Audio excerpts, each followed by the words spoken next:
بسم اللہ الرحمن الرحیم۔ سامعین کرام، آپ سن رہے ہیں اردو کہانی تلاش، جس کے مصنف ہیں محمود احمد مودی، اور یہ اس سلسلے کی قسط نمبر 47 ہے۔ میں نے دیکھا وہ بے داغ سفید سوٹ میں ملبوس ایک پختہ عمر شخص تھا۔ وہ کلین شیو تھا اور بال سلیقے سے سنورے ہوئے تھے۔ جوتے تک یوں چمک رہے تھے جیسے وہ برابر والے گھر سے یہاں کسی تقریب میں آیا ہو۔ اس کے ہونٹوں پر دوستانہ مسکراہٹ تھی اور ہاتھ میں کوئی ہتھیار بھی نظر نہیں آ رہا تھا۔ تاہم میں نے فوراً ٹامی گن بغل سے ہاتھ میں منتقل کر لی۔ وہ ہاتھ اٹھا کر مسکراتے ہوئے بولا، دیکھیے، مجھے بھی چھلنی مت کر دیجیے گا، جتنی فائرنگ ہو چکی ہے اتنی ہی کافی ہے۔ یہ علاقہ نیم ویران ضرور ہے، مگر پولیس پارٹیاں عموماً یہاں گشت کرتی رہتی ہیں، کیونکہ یہاں مار دھاڑ اور دیگر دھندے کچھ زیادہ ہی ہوتے ہیں۔ اس سے پہلے کہ کوئی پارٹی اس طرف آ نکلے یا کوئی اسے یہاں تک لے آئے، آپ میرے ساتھ چلیے۔ تمہاری تعریف، میں نے سخت نگاہوں سے اسے گھورا۔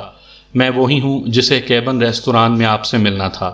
وہ مربیانہ انداز میں مسکرایا۔ لیکن افسوس کہ میں حادثاتی طور پر کچھ لیٹ ہو گیا اور آپ کو یہ ساری تکلیف اٹھانی پڑی۔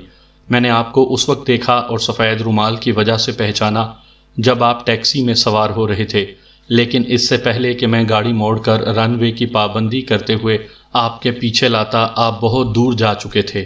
بہرحال میں آپ کا تعاقب کرتا رہا، لیکن اس علاقے میں پہنچ کر ایک گلی کے قریب میں نے آپ کا سراغ کھو دیا۔ اب فائرنگ کی آواز سے متوجہ ہو کر یہاں پہنچا ہوں۔ آئیے اب وقت ضائع نہ کیجیے۔ وہ چلنے کے لیے مڑ گیا۔ میں نے کیٹی کی طرف دیکھا۔ وہ سوالیہ نظروں سے میری طرف دیکھ رہی تھی۔ میں نے کندھے اچکائے اور سفید پوش اجنبی کے پیچھے چل پڑا۔ کیٹی میرے ساتھ ہو لی۔ وہ دونوں ہاتھ بغلوں میں دیے اپنی چاک گریبانی کا مداوع کر رہی تھی۔ چلتے وقت اجنبی کے کندھے عجیب سے انداز میں اٹھے ہوئے تھے۔ میرے لیے یہ اندازہ لگانا دشوار نہیں تھا کہ اس کی دونوں بغلوں میں ہولسٹر اور ان میں ریوالور موجود تھے۔ وہ کمپاؤنڈ وال کے ساتھ ساتھ چلتے ہوئے ہمیں بنگلے کے عقبی حصے کی طرف لے جا رہا تھا۔ تم نے اپنا نام نہیں بتایا، میں نے مدھم آواز میں کہا۔ رام پرشاد، اس نے مڑ کر دیکھے بغیر شگفتہ لہجے میں کہا۔ عقبی گلی میں کچھ دور رام پرشاد کی کار دیوار کے قریب ہی کھڑی تھی۔ میں اور کیٹی عقبی نشست پر بیٹھ چکے تو اس نے سٹیئرنگ وہیل سنبھالتے ہوئے کہا، ٹامی گن سیٹ کے نیچے ڈال دیجئے، ہمیں جہاں سے گزرنا ہے وہاں کافی ٹریفک ہوگا اور ابھی حقیقتاً رات بھی نہیں ہوئی۔ میں نے گھڑی دیکھی جسے میں نیپال کے وقت سے ملا چکا تھا۔ ابھی صرف 6:30 بجے تھے، لیکن گہرے سیاہ بادلوں اور سردی کی وجہ سے یوں لگ رہا تھا جیسے رات آدھی سے زیادہ بیت چکی ہے۔ میں نے ٹامی گن سیٹ کے نیچے گھسیڑ دی، لیکن نال ہاتھ میں تھامے رکھی۔ رام پرشاد گاڑی ریورس کرنے لگا تو مجھے یاد آیا، ادھر میدان کے قریب ایک ٹیکسی والا میرے انتظار میں کھڑا ہوگا۔ میں اسے رخصت کر دیتا تو بہتر تھا۔ وہ کب کا رخصت ہو چکا ہے، رام پرشاد نے بتایا۔ میں نے اتفاق سے اس کی ٹیکسی درخت کی اوٹ میں کھڑے دیکھ لی تھی اور اس سے آپ کے متعلق پوچھا تھا، لیکن اس نے نفی میں گردن ہلا دی تھی، اور اس سے پہلے کہ میں اس کی کھڑکی کا شیشہ توڑ کر اس کی گردن پکڑتا، وہ گاڑی سٹارٹ کر کے چل دیا تھا۔ اگر رکا بھی رہتا تو فائرنگ کی آواز سن کر تو بہرحال رفو چکر ہو ہی جاتا۔ بے شک میں نے اس سے اتفاق کیا اور سیٹ کے پشتے سے ٹیک لگا لی۔ کیٹی دونوں ہاتھ بدستور بغلوں میں دیے دروازے کے قریب سکڑی سمٹی بیٹھی تھی۔ وہ خاصی مزمحل نظر آ رہی تھی۔ اتنی چپ چاپ کیوں ہو، میں نے پوچھا۔ اس مونچھوں والے مردود نے گویا گردن ہی توڑ کر رکھ دی ہے، وہ بیٹھی بیٹھی سی آواز میں بولی۔ میں نے اسے اس کے کیے کی سزا بھی تو دے دی، میں نے کہا۔ ہاں، تبھی تو دل کچھ ٹھنڈا ہوا ہے، وہ گہری سانس لے کر بولی۔ ویسے میں اسے اتنی جلدی اور اتنی کم تکلیف کے ساتھ مرتے دیکھنا نہیں چاہتی تھی۔ معاف کرنا، اس وقت جلدی میں یہی کچھ بن پڑا، میں نے یوں کہا گویا کوئی میزبان بے وقت آنے والے مہمان سے معذرت کر رہا ہو کہ معاف کیجیے گا، اس وقت آملیٹ ہی پیش کر سکتا ہوں، گھر میں پکانے کے لیے اور کچھ نہیں ہے اور بازار بند ہو چکا ہے۔ بہرحال میں نے تسلی دینے والے انداز میں کہا، ان کے مزید ساتھی ہاتھ لگے تو انہیں تمہاری مرضی کے عین مطابق کیفر کردار تک پہنچاؤں گا، خواہ قتل بنوانا خواہ سالم ہی فرائی کروا لینا۔ وہ دھیرے سے ہنسی اور اس کے پزمردہ چہرے پر زندگی کے کچھ آثار لوٹ آئے۔ میں نے رام پرشاد کی طرف متوجہ ہوتے ہوئے کہا، کون تھے یہ لوگ؟ دشمن ہی رہے ہوں گے، اس نے محتاط لہجے میں کہا۔ واہ، بڑا عمدہ انکشاف کیا ہے تم نے، میں نے چبھتے ہوئے لہجے میں کہا۔ میں تو انہیں اپنا جان نثار دوست ہی سمجھ رہا تھا، اور کیٹی بھی یہی سمجھ رہی تھی کہ وہ اسے گدگدی کر کے ہنسانے کی کوشش کر رہے ہیں۔ آپ تو برا مان گئے، رام پرساد جلدی سے بولا۔ میرا مطلب تھا کہ میں ان کے بارے میں صحیح طور پر کچھ نہیں جانتا، میں تو خود آج انہی لوگوں کی کارروائی کا شکار ہو گیا تھا، اسی وجہ سے مجھے آپ تک پہنچنے میں تاخیر ہوئی۔ کسی نے نہ جانے کب میری گاڑی کے ایک وہیل کے نٹ ہی بالکل ڈھیلے کر دیے۔ میں نہ جانے کس خیال میں تھا کہ ڈرائیونگ کے دوران میں نے کوئی فرق محسوس نہیں کیا۔ پتہ تو اس وقت چلا جب وہ پہیہ عین ایک چوراہے پر نکل کر لڑکتا ہوا سیدھا ٹریفک سارجنٹ سے جا ٹکرایا۔ اس نے کہا لگایا، لیکن میں نے اس کا ساتھ نہیں دیا۔ بنگلہ تو تم نے دیکھ ہی لیا ہے، میں نے کہا، اس کی مدد سے کوئی سراغ نہیں لگ سکتا۔ بنگلہ؟ اس بار اس نے گویا میرے بچگانہ پن پر کہا لگایا، ارے صاحب، بنگلہ تو کسی شریف آدمی کا ہوگا، اسے تو علم بھی نہیں ہوگا کہ جو بنگلہ وہ چاؤ سے بنوا رہا ہے اس میں آج رات کیا ہوا ہے۔ اسے تو اب پولیس ہی جا کر سب کچھ بتائے گی اور اسے بھی شامل تفتیش کر لے گی۔ ان کے بارے میں کچھ جاننا آسان نہیں، میں بہت کوشش کر چکا ہوں۔ مزید چند منٹ کے سفر کے بعد ہم ایک کشادہ گلی میں داخل ہوئے اور ایک بلند و بالا اپارٹمنٹ ہاؤس کے قریب رام پرساد نے گاڑی روک لی۔ گلی میں سناٹا تھا۔ میں اسٹین گن لے کر اترنے لگا تو رام پرساد جلدی سے بولا، او براہ کرم اسے گاڑی ہی میں رہنے دیجئے، اس عمارت میں بڑے ہی نرم دل قسم کے شرفاء رہتے ہیں، کوئی راستے میں ٹکرا گیا تو ٹامی گن دیکھ کر ہی بے ہوش ہو جائے گا۔ میں نے گن سیٹ ہی کے نیچے چھوڑ دی۔ رام پرساد کی رہنمائی میں ہم لفٹ کے ذریعے 5ویں منزل پر ایک اپارٹمنٹ میں پہنچے۔ یہ ایک لگژری اپارٹمنٹ تھا اور اس کی آرائش شاہانہ اور متاثر کن تھی۔ قرائن بتاتے تھے کہ یہاں وہ تنہا ہی رہتا تھا۔ اس نے ہمیں ڈرائنگ میں بٹھایا اور با تکلف میزبانوں کی طرح پوچھنے لگا کہ ہم کیا پینا پسند کریں گے۔ ہم نے کافی اور کیٹی نے برینڈی طلب کی، جو اس نے چند منٹ میں حاضر کر دی۔ اس لیے وہ بربن کا ایک گلاس تیار کرنے لگا۔ جام تیار کر کے وہ کھڑکی میں جا کھڑا ہوا۔ اب میں نے پہلی بار اسے گہری نظروں سے کیٹی کا جائزہ لیتے دیکھا، لیکن اس کی نظروں میں لفنگا پن نہیں تھا۔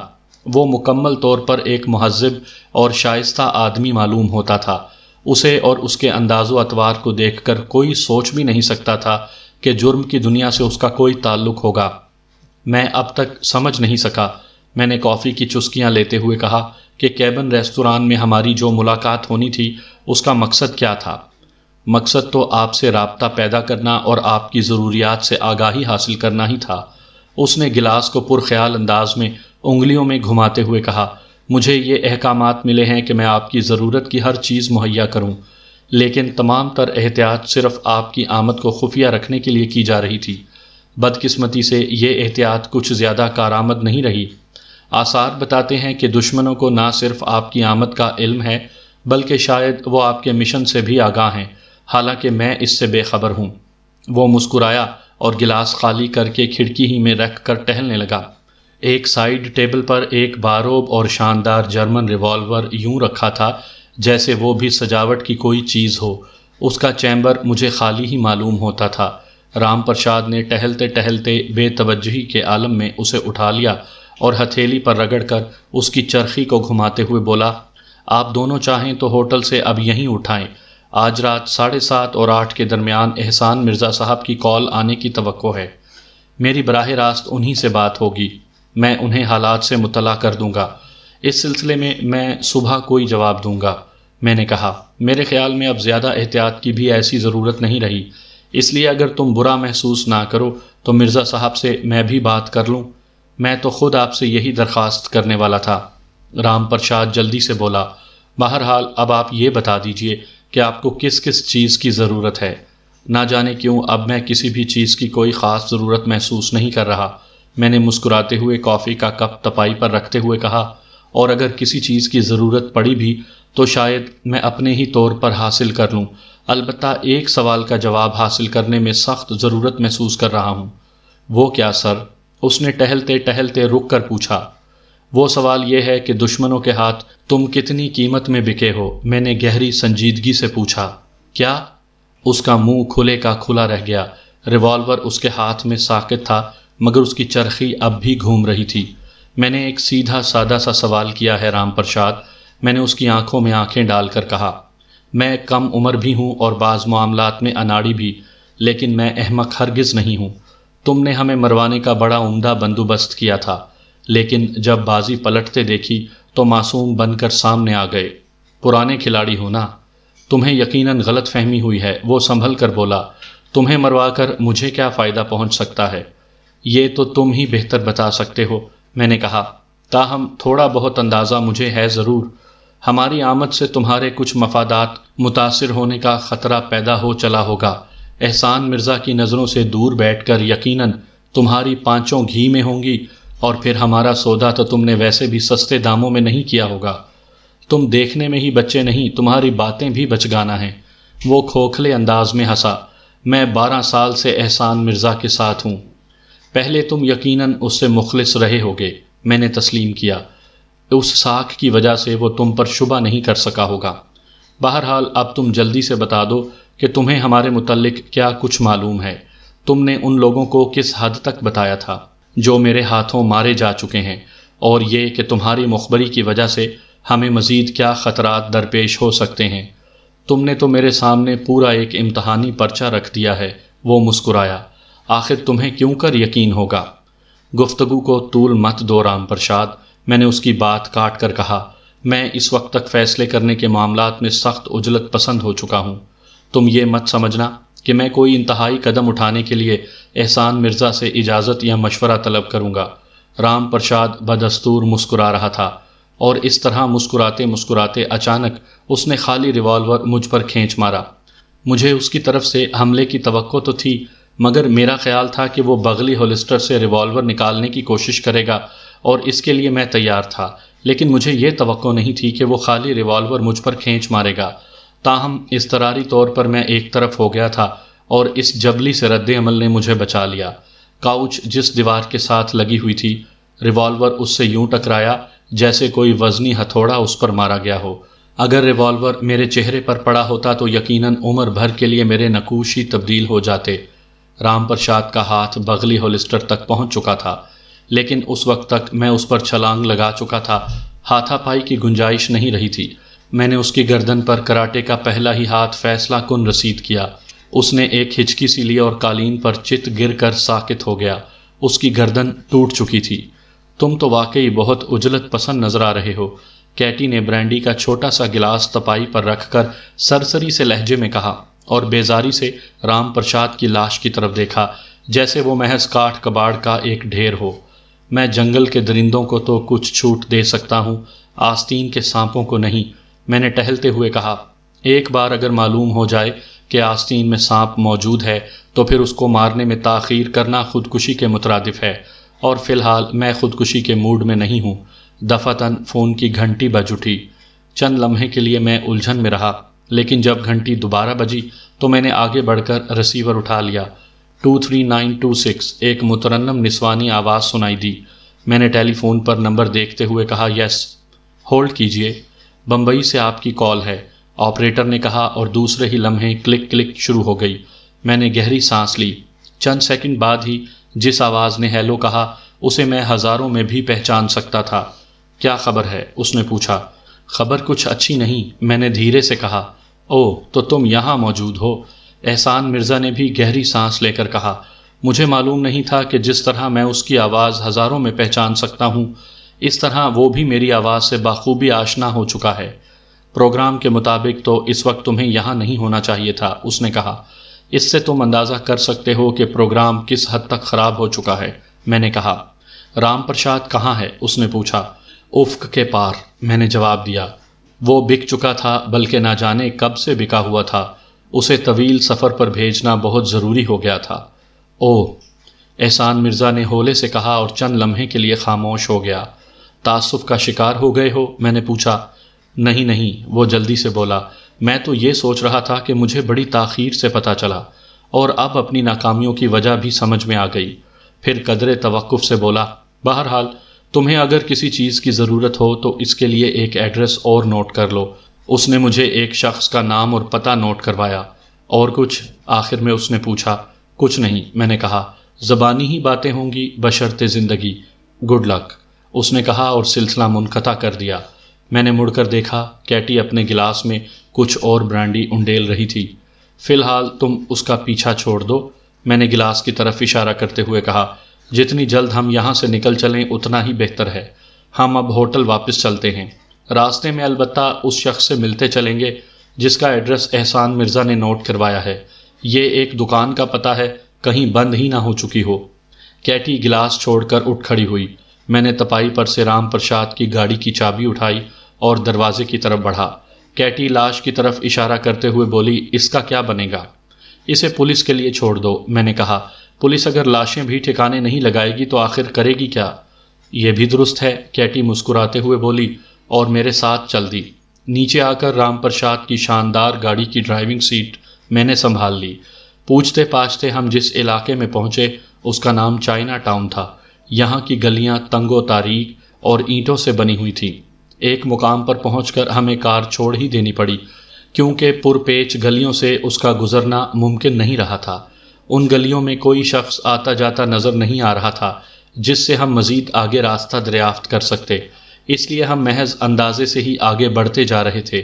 گلیاں بے شک تنگ و تاریک تھیں لیکن مکانات کئی منزلہ تھے اور اوپر کی منزلیں آمنے سامنے گویا ایک دوسرے سے بغل گیر ہو رہی تھیں۔ کہیں کہیں کسی کونے پر کمزور سی روشنی کا کوئی گرد آلود بلب آویزاں تھا، ورنہ کہنہ سال دیواریں ملگجی تاریکی کا لبادہ اوڑے کھڑی تھیں۔ کھلی نالیوں کی بدبو کے علاوہ در و دیوار سے بھی سیلن کی بو پھوٹ رہی تھی۔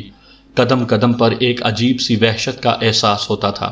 یوں لگتا تھا کہ ابھی کہیں تاریکی سے کوئی ہاتھ برآمد ہوگا اور پہلو میں خنجر گھونپ دے گا۔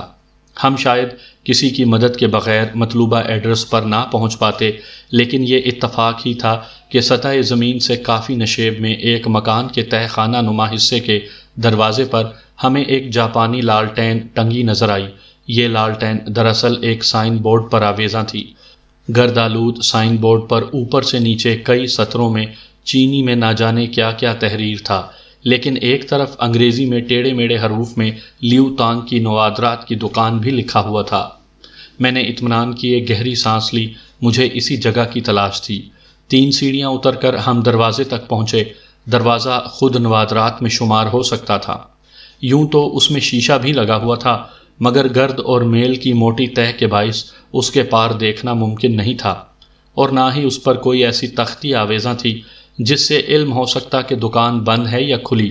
تاہم جب میں نے دروازے پر ہاتھ رکھ کر ہلکا سا دباؤ ڈالا تو وہ مسلسل چرچراہٹ کے ساتھ یوں کھلتا چلا گیا جیسے اندر موجود کسی شخص کو خبردار کر رہا ہو۔ باہر سے اندازہ نہیں ہوتا تھا کہ دکان اتنی طویل و عریض ہوگی۔ چھت کو کئی بھدے سے ستون سہارا دیے کھڑے تھے جو مدھم سی روشنی میں جناتی ہیولے معلوم ہو رہے تھے۔ دیواروں کے ساتھ کہیں کہیں گردآلود شوکیس اور چند ایک شیلف بھی موجود تھے جن میں مختلف بناوٹ کی کچھ زنگ آلود چھریاں، مٹی کے کچھ ٹوٹے پھوٹے کھلونے اور فن آرائش کا مذاق اڑانے والی کچھ آرائشی اشیاء اور پھٹی ہوئی سال خوردہ کتب اور کاغذات موجود تھے۔ کچھ نوادرات اس اعتبار سے واقعی نادر تھے کہ ان کے بارے میں یہ اندازہ لگانا ممکن نہیں تھا کہ وہ کیا چیز تھیں۔ دکان میں تمباکو کی بو پھیلی ہوئی تھی لیکن اس کا مخرج کہیں نظر نہیں آ رہا تھا۔ ٹہلنے کے سے انداز میں ہم نے تقریباً پوری دکان کا چکر لگا لیا، کہیں کوئی شخص دکھائی نہ دیا۔ میں نے ہانک لگائی، کوئی ہے؟ میں نے سوال انگریزی میں کیا تھا۔ میں یہاں ہوں، ایک شو کیس کے عقب سے منمناتی ہوئی سی آواز سنائی دی۔ ہم وہاں پہنچے تو بینچ پر ایک عجیب الخلقت سا انسان گاؤ تکیے کے سہارے لیٹا نظر آیا۔ وہ ایک سوکھا سڑا سا چینی تھا، مگر پیٹ یوں پھولا ہوا تھا جیسے سانپ نے انڈا نگل رکھا ہو۔ اس ٹھٹھرا دینے والی سردی میں وہ صرف ایک تہمد لپیٹے حکے کا پائپ منہ میں دبائے لیٹا تھا۔ اس کے پیٹ کی جلد پیلی پیلی سی تھی اور اس پر نیلی رگیں پھیلتی نظر آ رہی تھیں، اور صرف اس کی وجہ سے وہ چت پڑے ہوئے کسی بڑے سے مینڈک سے مشابہ نظر آ رہا تھا۔ اس کی لمبی سی نوکیلی اور کھچڑی داڑھی ڈھیلے ڈھالے انداز میں ایک طرف کو ڈھلکی ہوئی تھی اور گدلی گدلی سی آنکھیں گویا بینائی سے محروم تھیں۔ میں اندازہ نہیں کر سکا کہ اس نے ہمیں دیکھ لیا تھا یا نہیں۔ بہرحال اس نے اپنی جگہ سے اٹھنے کی کوشش نہیں کی تھی۔ مجھے احسان مرزا نے بھیجا ہے، میں نے کسی قسم کے کوڈ ورڈ کا تکلف کیے بغیر براہ راست کہا۔ وہ یکلخت یوں اٹھ بیٹھا جیسے کسی طاقتور سپرنگ نے اسے اچھال دیا ہو۔ کیا حکم ہے میرے آقا؟ اس نے چراغ الادین کے جن والے سٹائل میں پوچھا۔ حلیے کے اعتبار سے بھی وہ چراغ علادین کے جن کا چھوٹا ماڈل معلوم ہوتا تھا۔ مجھے ہنسی آتے آتے رہ گئی۔ میں ایک لمحے خاموش رہا۔ میں سوچ میں پڑ گیا کہ مجھے جو کچھ درکار تھا وہ اس سے مل بھی سکتا ہے یا نہیں۔ پھر میں نے یہی فیصلہ کیا کہ مقصد بیان تو کر دینا چاہیے۔ مجھے 2-3 خاص ہتھیار چاہیے، میں نے مدھم لہجے میں کہا۔ اس نے بینچ سے پاؤں لٹکا کر گھسے پٹے سے سلیپروں میں پھنسائے اور اٹھ کر ہمیں پیچھے آنے کا اشارہ کرتے ہوئے دکان کی عقبی دیوار کی طرف چل پڑا۔ دیوار کے عین قریب پہنچ کر مجھے اندازہ ہوا کہ اس میں ایک دروازہ موجود تھا۔ بوڑھے نے، جس کا نام غالباً لیو تانگ تھا، ناب دبا کر دروازہ کھولا اور ہم اونچی چھت والے نیم تاریک ہال میں داخل ہوئے۔ دائیں طرف ایک راہداری میں کچھ دور چلنے کے بعد ہم جس کمرے میں پہنچے وہ قدیم لیکن شاہانہ طرز کی ایک نشست گاہ تھی۔ اس کمرے کا قالین اور فانوس بلا شبہ بے حد بیش قیمت تھے۔ قالین کے ساتھ ہی گویا لیو تانگ بھی ہمارے قدموں میں بچھا جا رہا تھا۔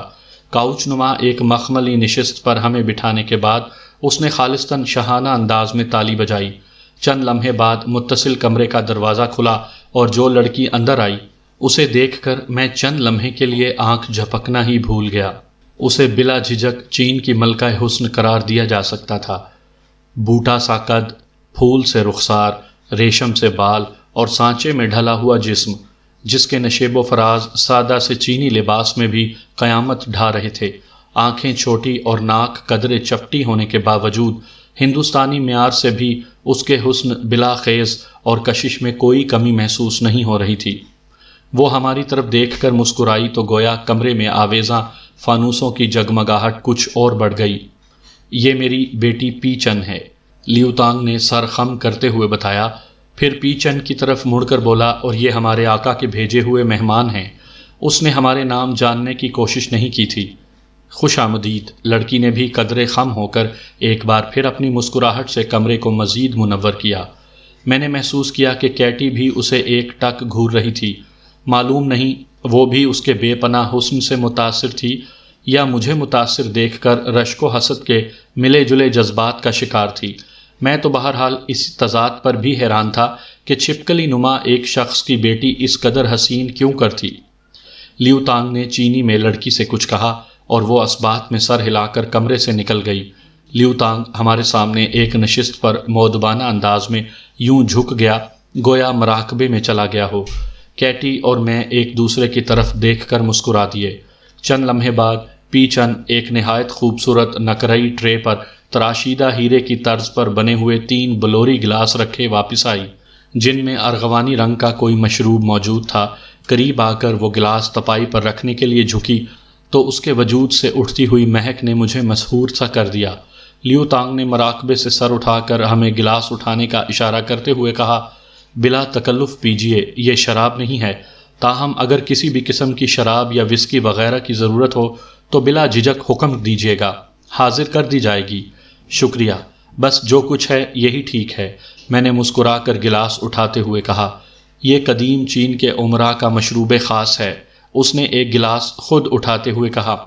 مجھے نہیں معلوم کہ مشروب پینے کے بعد کیٹی کی کیا حالت ہوئی تھی، تاہم میری اپنی تو چند لمحے بعد یہ حالت تھی کہ رگوں میں دوڑتا ہوا خون جیسے آتش سیال بن گیا، کانوں کی لوئیں بری طرح تپنے لگی تھیں اور جی چاہنے لگا تھا کہ میں اپنے جسم پر کوئی گرم کپڑا باقی نہ رہنے دوں۔ کھانے میں آپ کیا پسند فرمائیں گے؟ لیو تانگ نے پوچھا۔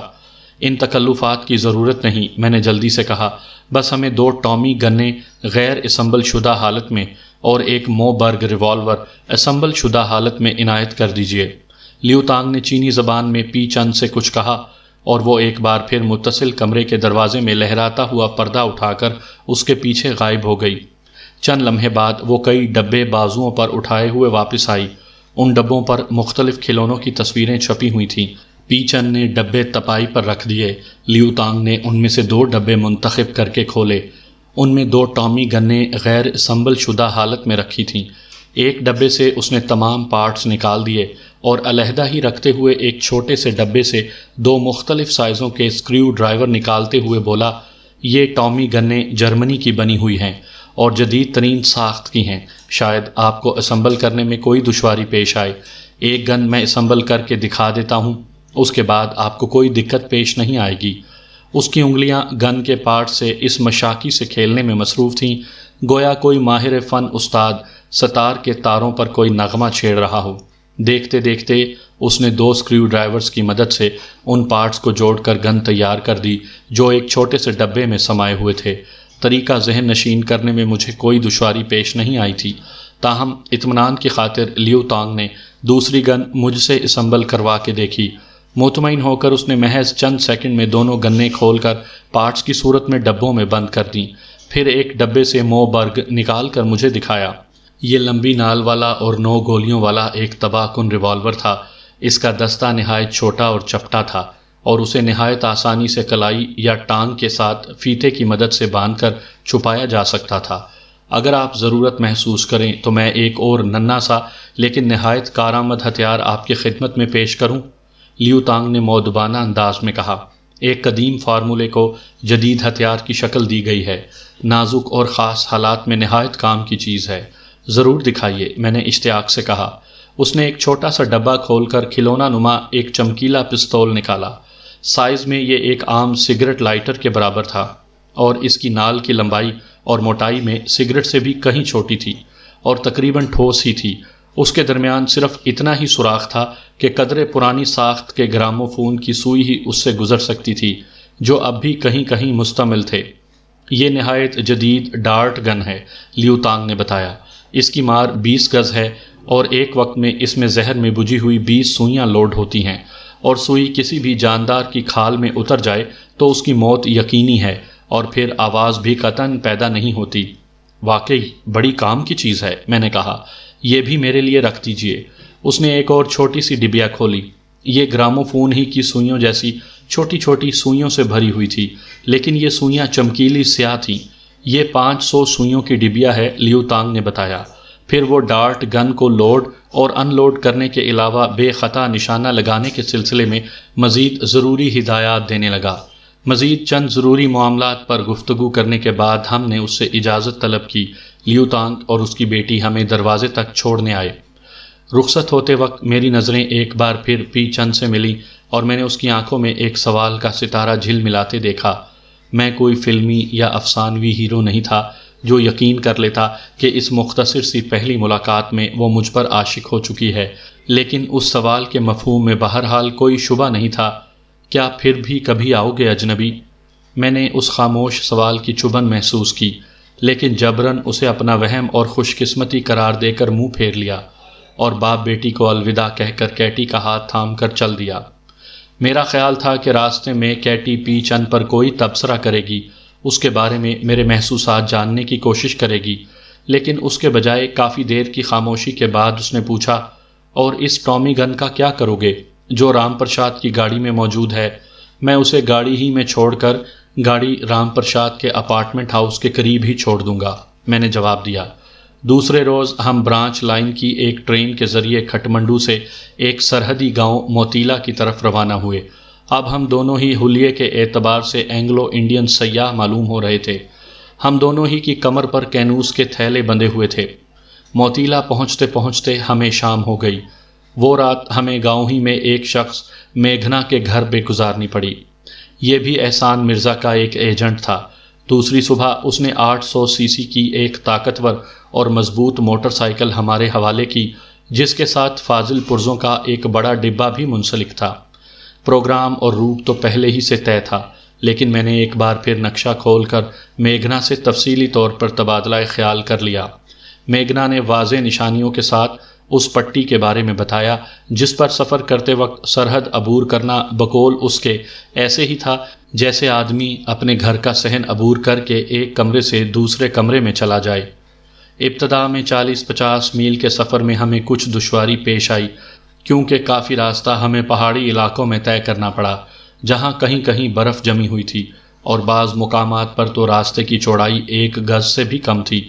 ان راستوں پر واقعی طاقتور موٹر سائیکل کے علاوہ کسی سواری کا چلنا ناممکن ہی تھا۔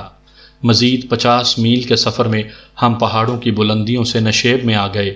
کہیں چٹیل میدان، کہیں جنگل اور کہیں دلدلی علاقہ بھی آیا۔ ایک جگہ تو ہماری موٹر سائیکل دلدل میں اترتے اترتے ہی بچی۔ چند میل ہموار راستے پر کیٹی نے بھی موٹر سائیکل چلائی، لیکن دشوار گزار راستوں پر چلانا اس کے بس کی بات نہیں تھی۔ اس وقت دھوپ ڈھلنے لگی تھی جب ہم ایک ایسے ناہموار میدانی علاقے میں پہنچے جہاں جا بجا چھوٹے بڑے ٹیلے سر اٹھائے کھڑے تھے اور مٹی نارنجی سے رنگ کی تھی۔